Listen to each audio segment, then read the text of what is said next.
Une colline, un village, une basilique prestigieuse sur le chemin de Saint-Jacques-de-Compostelle. Voici Vézelay, en Bourgogne.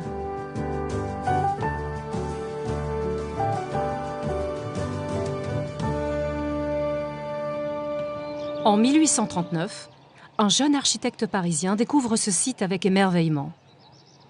Il s'appelle Eugène Viollet-le-Duc. Il a 26 ans à peine et peu d'expérience. Cette basilique lui offre la chance de sa vie.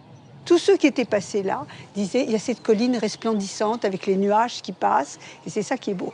Et Viollet-le-Duc est extrêmement sensible à, bien sûr, sans doute l'angoisse au cœur, mais en même temps, il est absolument bouleversé par la beauté du lieu et par ce qu'on va pouvoir faire de cette abbaye qui est en si mauvais état à ce moment-là. Et il en fait d'ailleurs une aquarelle absolument bouleversante.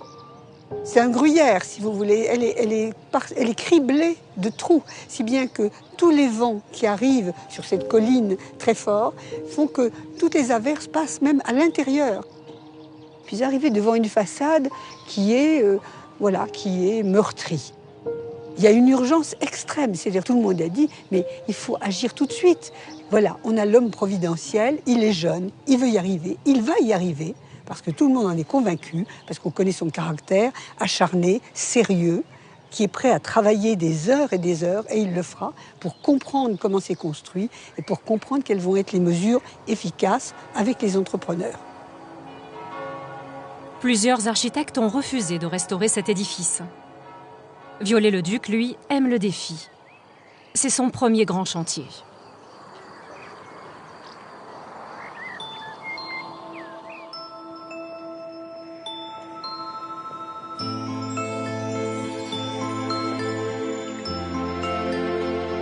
À l'intérieur, dans la grande nef romane, il doit d'abord sauver 3 voûtes qui menaçaient de s'écrouler. Et ça, c'est une grande difficulté, parce qu'il va falloir complètement les cintrer, puis démonter la voûte, puis remonter. Parce qu'à l'époque, on n'a pas de béton armé, on n'a pas tous les moyens de renforcer de l'intérieur. Donc, il va faire tout de suite ce grand travail de cintrage qui émeut tout le monde. Viollet-le-Duc sauve les voûtes. Puis il découvre avec passion les chapiteaux sculptés romans. Un ensemble remarquable qu'il étudie, copie, dépose ou restaure.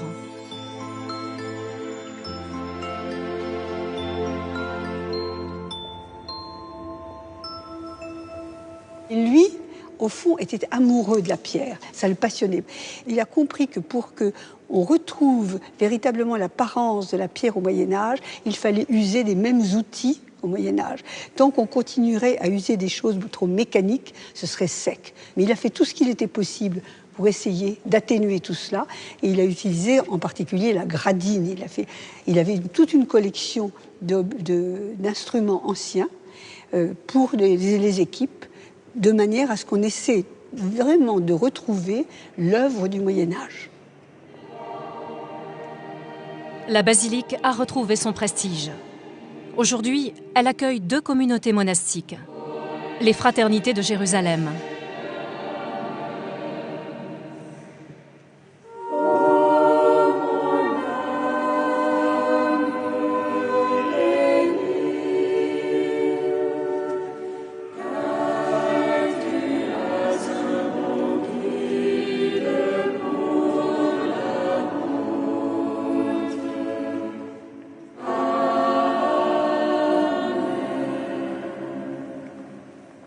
Quant à Viollet-le-Duc, à partir de Vézelay, sa carrière est lancée.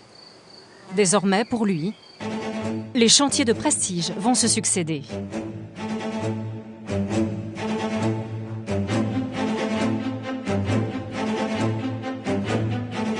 À commencer par Notre-Dame de Paris.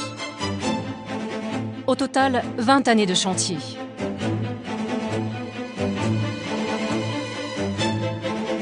Mais aussi le château de Pierrefonds, près de Compiègne. Une commande de Napoléon III.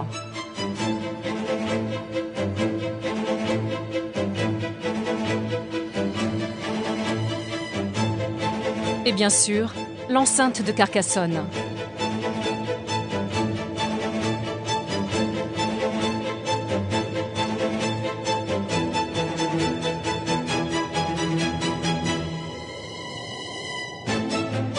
Sur les remparts de la cité, tout ou presque porte la marque de Viollet-le-Duc. Le crénelage, les tours, les ponts-levis, les portes, Barbacane et Machicoulis. 3 kilomètres de remparts, 48 tours et un château fortifié.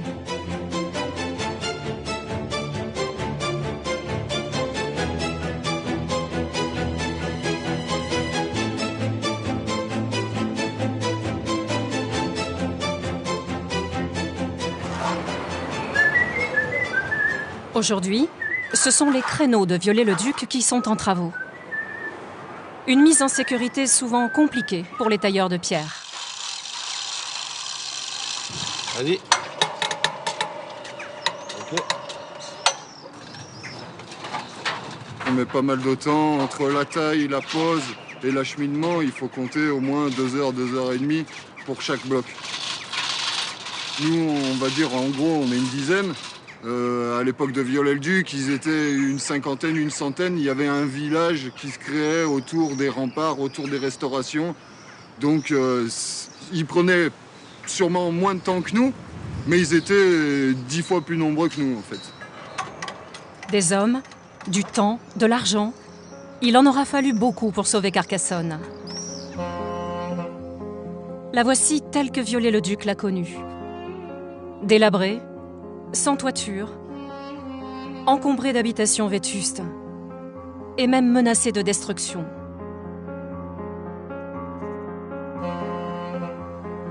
Carcassonne aurait pu subir le sort de tout un ensemble d'enceintes urbaines qui ont disparu quand elles ont perdu en fait leur vocation militaire.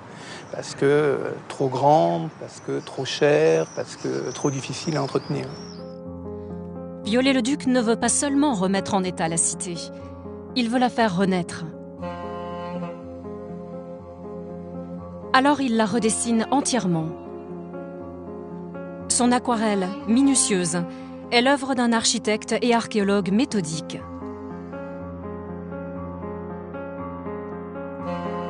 Le fruit d'un long travail de recherche.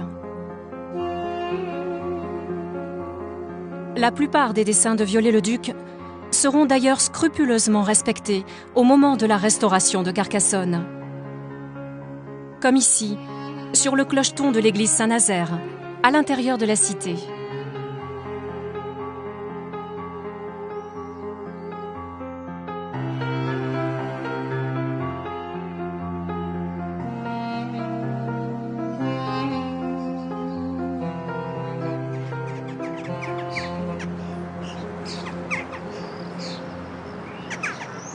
Pourtant, Viollet-le-Duc prend quelques libertés. Il conçoit des toitures de forme conique et il les couvre d'ardoises. Un choix étonnant au pays de la tuile.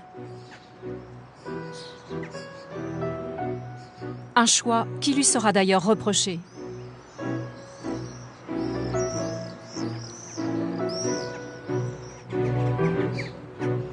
On n'est pas du tout dans une architecture du Languedoc, en fait. Hein. Non, pas du tout. Là, vraiment, on est dans une architecture plutôt du Nord, en tout cas pour les couvertures et pour les charpentes. Cet ensemble, aussi curieux qu'il soit, en fait, fascine complètement les gens.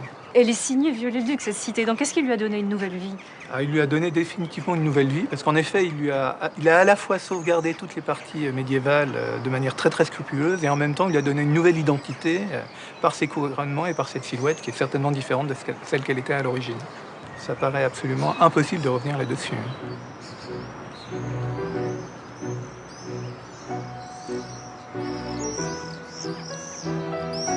Viollet-le-Duc, fasciné par l'architecture militaire, imagine également des hours, ces galeries de bois typiques des fortifications du XIIIe siècle. Elles ont été construites il y a une centaine d'années, d'après les dessins de Viollet-le-Duc.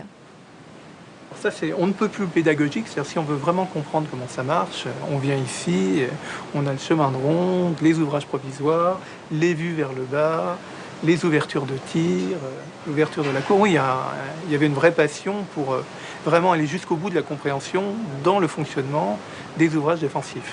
Je pense que Carcassonne, pour lui, représentait vraiment un idéal de fortification médiévale. Et il a voulu montrer cet idéal, ce dispositif, dans toutes ses facettes.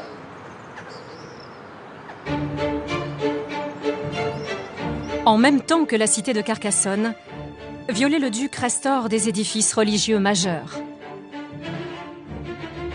comme la basilique de Saint-Denis, la nécropole des rois de France,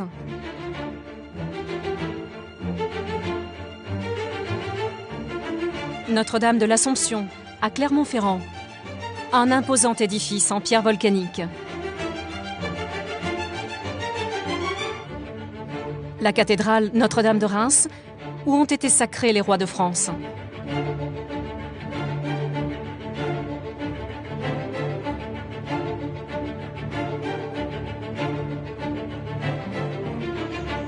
Et surtout, la cathédrale d'Amiens, la préférée de Viollet-le-Duc.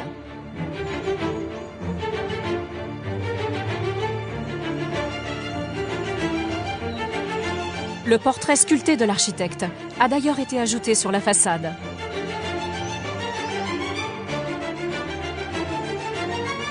Il lui a consacré 25 ans de sa vie.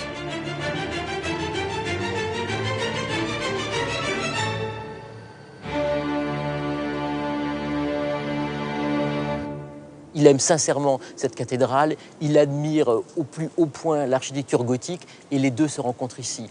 Ici, vous voyez, on a un équilibre parfait entre les vides et les pleins. On a ces grandes arcades là, qui s'élèvent, je ne sais plus, quelque chose comme à 18 mètres. On a cette galerie comme ça qui traverse l'épaisseur du mur. On a ces fenêtres immenses, je sais pas, elles font peut-être plus du tiers de la hauteur, plus du tiers de l'élévation. On arrive à une structure creuse qui n'existe que par le vide, que par la lumière.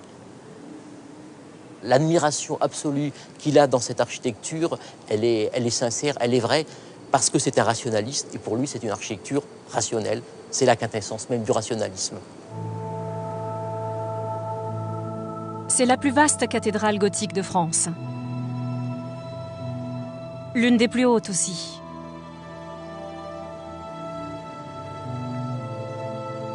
Pour Viollet-le-Duc, elle témoigne de l'âge d'or des architectes. Une apogée de l'art français.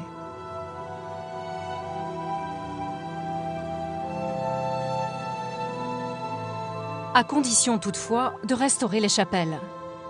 Et à ce sujet, Viollet-le-Duc est intransigeant.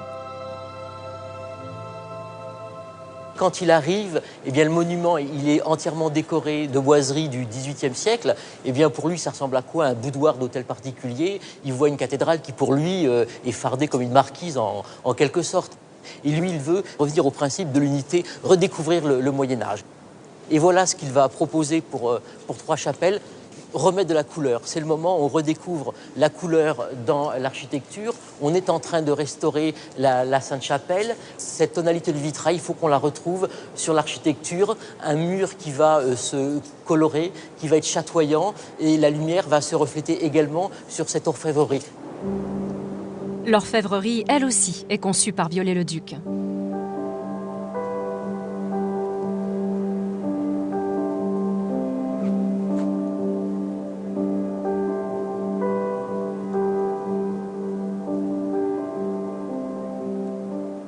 Il revient à un dessin du XIIIe siècle. Il veut recréer la cathédrale qu'aurait réalisée son grand ancêtre Robert de Luzarches. Il crée une œuvre totale. Robert de Luzarches, premier architecte de la cathédrale et bâtisseur modèle, le voici, au centre du labyrinthe restauré par Viollet-le-Duc. Un labyrinthe, symbole de chemin spirituel.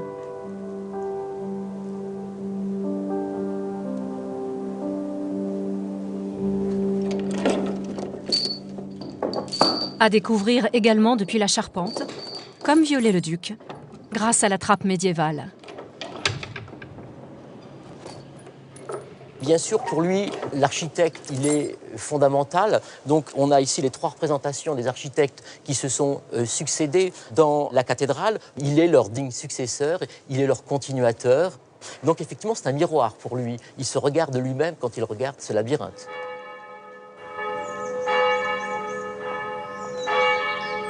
Sur les hauteurs de la cathédrale, enfin, la galerie des sonneurs. Une galerie recréée par Viollet-le-Duc, avec gargouilles et chimères qu'il dessine lui-même.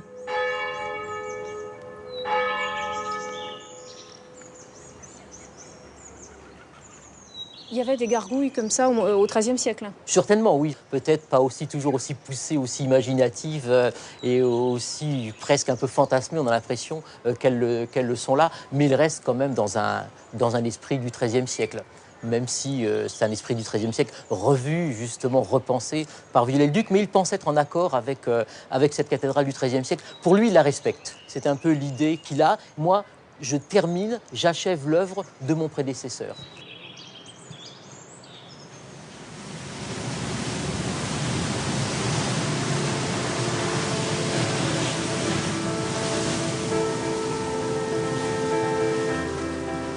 Mais Viollet-le-Duc ne se lance pas seulement dans de grands chantiers de prestige.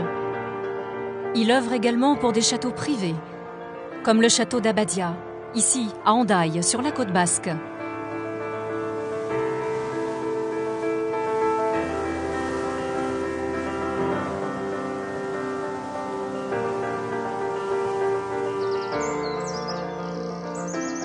Ou bien encore le discret château de Pupetière, en Isère.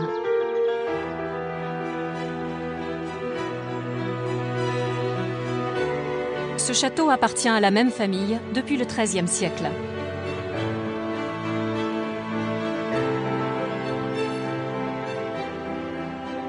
Détruit à la Révolution, il a été reconstruit d'après les dessins de Viollet-le-Duc. Un château tout en couleurs, où Viollet-le-Duc compose avec les matériaux et déploie ses talents d'artiste autant que d'architecte.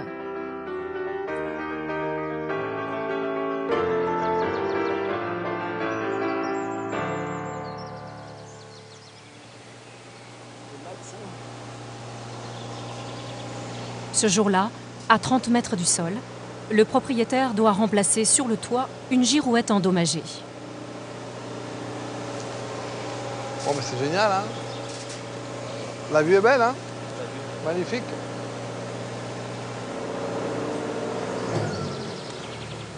Là-haut, il se trouve au plus près des tuiles glacurées. Une palette de couleurs dont il ne se lasse jamais. Nous sommes dans le Dauphiné, dans les terres froides, et l'hiver est très très rude. On peut avoir 60-80 cm de neige. On est quand même pas très loin du massif de la Chartreuse. Et vous voyez, ces toitures tiennent parfaitement.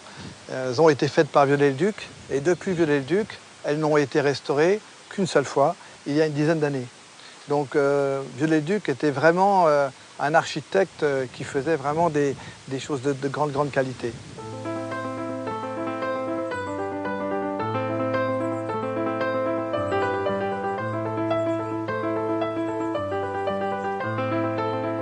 Près de 40 modèles différents de tuiles.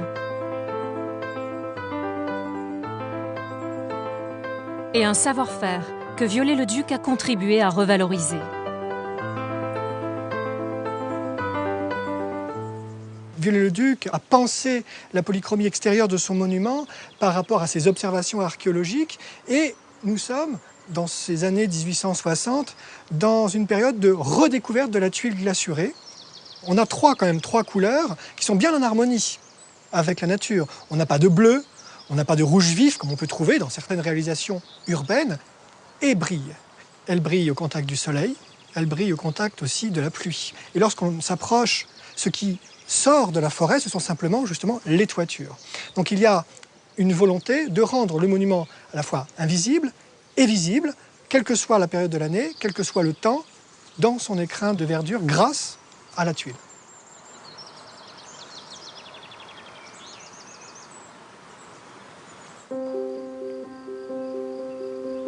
À l'intérieur, Viollet-le-Duc a créé tout le décor peint. Ici, dans la cage d'escalier. Un peu plus loin, dans les chambres.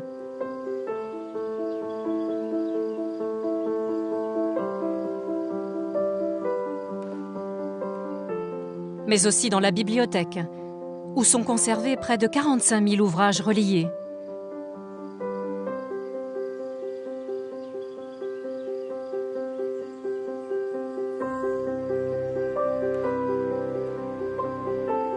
Et enfin, dans le grand salon de réception.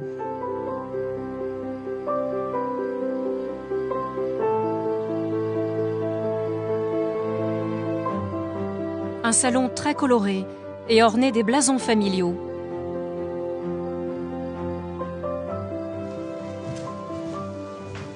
Un salon où trône la grande cheminée conçue par l'architecte. Viollet-le-Duc a pensé ce grand salon comme une véritable reconstitution de la salle centrale de tout palais du Moyen-Âge. Viollet-le-Duc pense tout le temps au Moyen-Âge. Viollet-le-Duc est un homme du Moyen-Âge. Viollet-le-Duc, dans son bureau, est entouré de vieux grimoires, il met un grand chapeau de feutre, il s'enroule d'une grande cape. Il parle avec le passé, il parle avec les hommes du Moyen-Âge, parce qu'il s'estime être un véritable héritier. Donc il est dans le Moyen-Âge, non pas simplement comme un observateur, comme pourrait l'être un historien ou un archéologue, mais il est en empathie avec le Moyen-Âge, il est en fusion avec le Moyen-Âge, il est marié avec ce Moyen-Âge qu'il épouse constamment, jour après jour.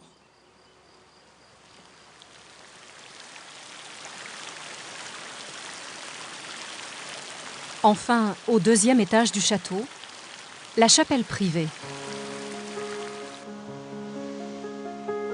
Tout en couleur elle aussi. Teintes pastel et motifs plutôt stylisés. Comme un écrin délicat pour le précieux reliquaire de la famille, conservé ici même. On a ici, dans ce reliquaire, principalement dans son socle, un fragment de la vraie croix qui a été donné au début du XIIe siècle par le pape Calixte II à la famille, et ici un fragment du chapelet de Blanche de Castille. Rares sont les dorures dans cette chapelle. Une volonté de Viollet-le-Duc. La dorure est quelque chose qu'il a totalement banni.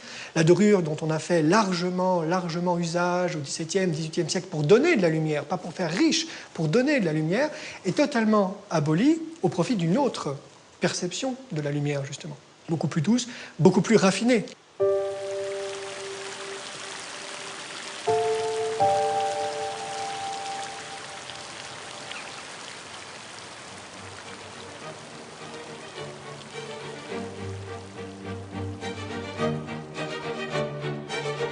Les années passent. Viollet-le-Duc a plus de 60 ans. C'est alors que le comte de Paris, petit-fils du roi Louis-Philippe, le demande àEu, en Normandie. Il veut restaurer son château, dépourvu de tout confort moderne.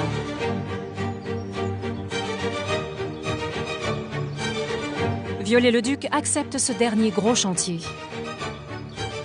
Et à cette occasion, il s'affirme comme un véritable précurseur de la modernité. Durant 5 ans, ici, Viollet-le-Duc va encore innover, surprendre.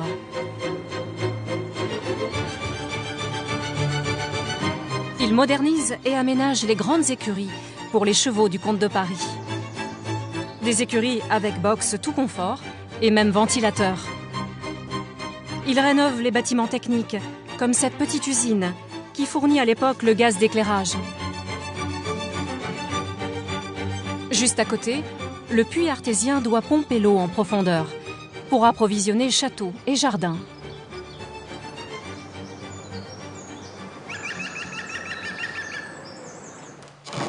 Dans le château, Viollet-le-Duc installe le chauffage central. Un luxe. Ça n'est pas forcément quelque chose de très joli, un radiateur. Donc on va le cacher dans un meuble qui imite le bois, tout en étant en partie métallique. Et vous allez avoir une surprise quand on l'ouvre, puisqu'on découvre le système amenant l'eau chaude dans ce calorifère. Viollet-le-Duc a travaillé, vous le voyez, ce cache calorifère à la manière des bois découpés, qui sont très à la mode à la fin du XIXe siècle. Celui-ci est encore, au niveau du dessin, très régulier, très symétrique, mais on va trouver d'autres calorifères dans ce château d'Eu, dessinés par Viollet-le-Duc, qui développent en fait des formes végétales beaucoup plus volubiles. On a des feuilles et des fleurs à profusion, en fait, sur ces caches calorifères.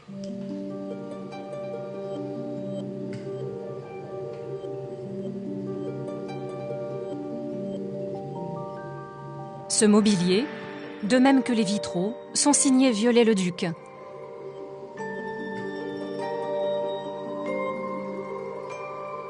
tout comme les carreaux en faïence dans la salle de bain.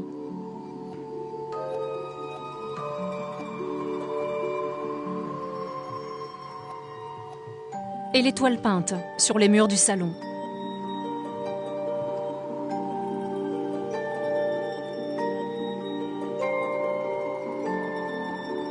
Les dessins originaux de Viollet-le-Duc, conservés sur place, sont étonnamment modernes.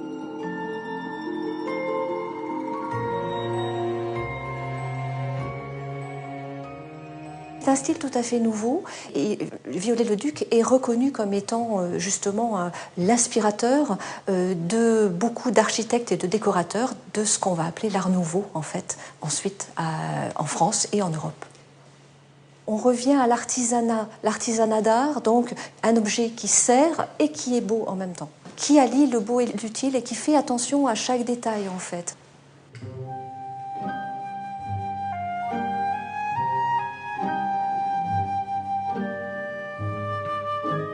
Viollet-le-Duc crée également cet escalier de service, à l'architecture métallique audacieuse. Les domestiques l'empruntent pour servir les repas à l'étage. Et là encore, Viollet-le-Duc a pensé à tout.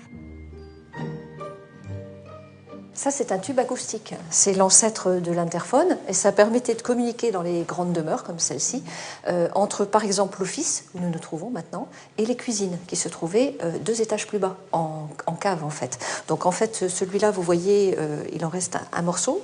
Vous pouvez imaginer qu'il était relié à ce type de tuyau. Et donc, on pouvait parler, commander les plats, par exemple, ou être prévenu quand les plats étaient prêts. Les plats chauds arrivent ainsi des cuisines, jusqu'ici, dans l'office. L'office qui est éclairé au gaz, vous pouvez voir encore cette petite molette. Et les plats, ensuite, il faut bien les conserver au chaud. Donc, on va les installer, les déposer dans cette armoire, ce qui semble être une armoire, mais qui, en fait, cache un chauffe-plat. Enfin, les plats sont servis dans la salle à manger. Et si par hasard, pendant le repas, un des convives a besoin d'un domestique, eh bien, on va utiliser une autre modernité installée par Viollet-le-Duc, cette petite sonnette électrique.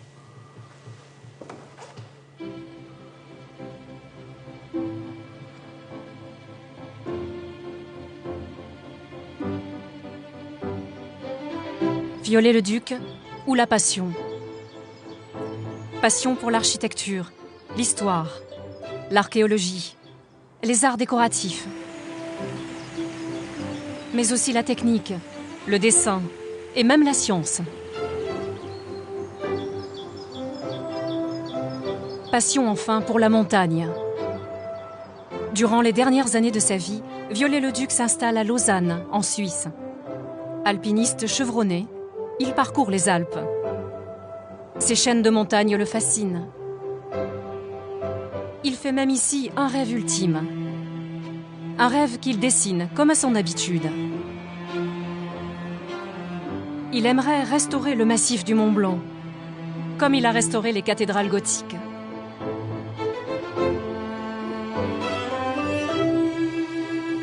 Ce rêve est sans nul doute le plus fou de sa carrière. Une carrière tout entière consacrée à sa recherche de la forme parfaite.